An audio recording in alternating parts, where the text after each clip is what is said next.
तो क्या होता है जब एक ही परिवार के अंदर एम्बिशन यानी महत्वाकांक्षा कर्तव्य पर भारी पड़ जाती है? आज हम महाभारत की कहानी की उन जड़ों तक जाएंगे, उन गहरी दरारों को देखेंगे जिन्होंने आगे चलकर एक बहुत बड़े, एक विनाशकारी युद्ध की नींव रखी। और देखिए, कहानी की शुरुआत ही होती है दुर्योधन के इन शब्दों से। कितना साफ है। यहीं से राज परिवार के अंदर हम और वो की एक दीवार खड़ी हो जाती है। कुल तो एक ही है, पर परिवार दो बन गए। और बस यही सोच, यही छोटा सा बीज आगे चलकर एक भयानक संघर्ष का पेड़ बनने वाला था। लेकिन बात सिर्फ शब्दों तक नहीं रुकी। नहीं, भीम को जहर देने की जो घटना हुई, वो पहला और सबसे डरावना इशारा था कि ये जो राइवलरी है, ये अब जानलेवा हो चुकी है। भले ही ये काम छिपकर किया गया, पर इसने आने वाले एक बहुत बड़े तूफान का सिग्नल दे दिया था। तो अब सवाल ये उठता है कि इतनी बड़ी साजिश हुई और किसी ने कुछ किया क्यों नहीं? इसका जवाब मिलता है हस्तिनापुर के लीडरशिप की मजबूरी में। चलिए देखते हैं कि जो लोग राज्य के रक्षक थे, वो खुद कितने बेबस थे। हस्तिनापुर की ये जो बेबसी है ना, वो इन दो किरदारों में साफ साफ झलकती है। एक तरफ भीष्म है, अपनी ही प्रतिज्ञा की जंजीरों में ऐसे बंधे हुए कि सामने अन्याय हो रहा है पर वो कुछ कर नहीं सकते। और दूसरी तरफ है विदुर, जिनकी समझदारी की, विवेक की आवाज महल की गलियारों में कहीं खो जाती है। क्यों? क्योंकि उनके पास ताकत नहीं है। भीष्म के ये शब्द, ये उनके अंदर की तकलीफ को दिखाते हैं। उन्हें पता है, सब पता है कि गलत हो रहा है, लेकिन सिंहासन की रक्षा का वो वचन उसने उनके हाथ पैर बांध रखे हैं।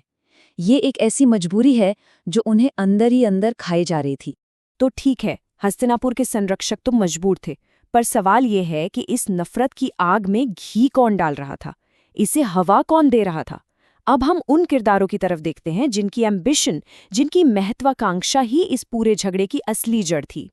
जरा सोचिए, अगर भीष्म और विदुर जैसे लोग चुप थे, तो फिर पर्दे के पीछे से ये खेल कौन खेल रहा था?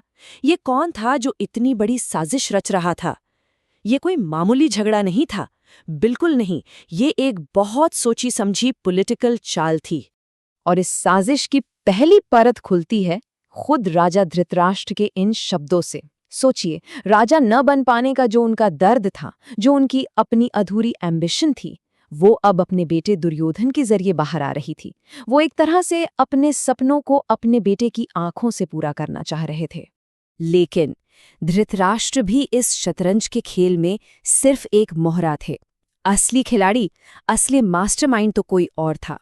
कोई जो पर्दे के पीछे से अपनी चालें चल रहा था और धीरे धीरे कुरु वंश की जड़ों को ही खोखला कर रहा था। और वो खिलाड़ी था शकुनी। अपनी बहन गांधारी की शादी को वो अपना अपमान मानता था और बस हस्तिनापुर से बदला लेने की आग में जल रहा था।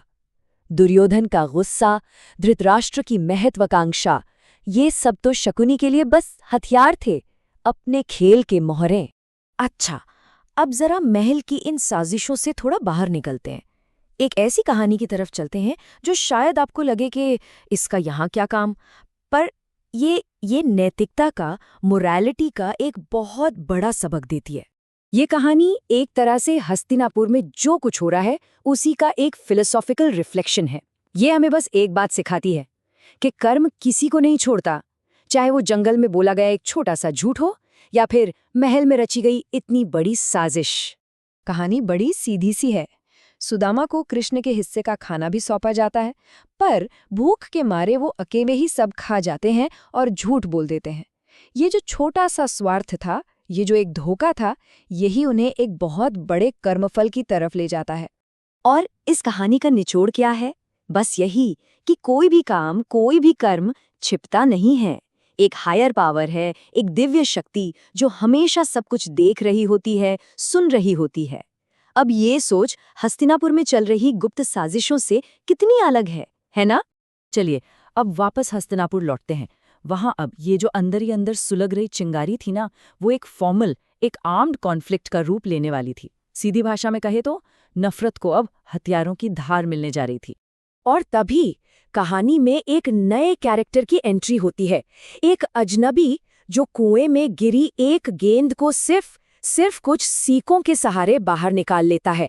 सोचिए, ये कोई मामूली करतब नहीं था, ये उनकी जबरदस्त स्किल का एक डेमो था।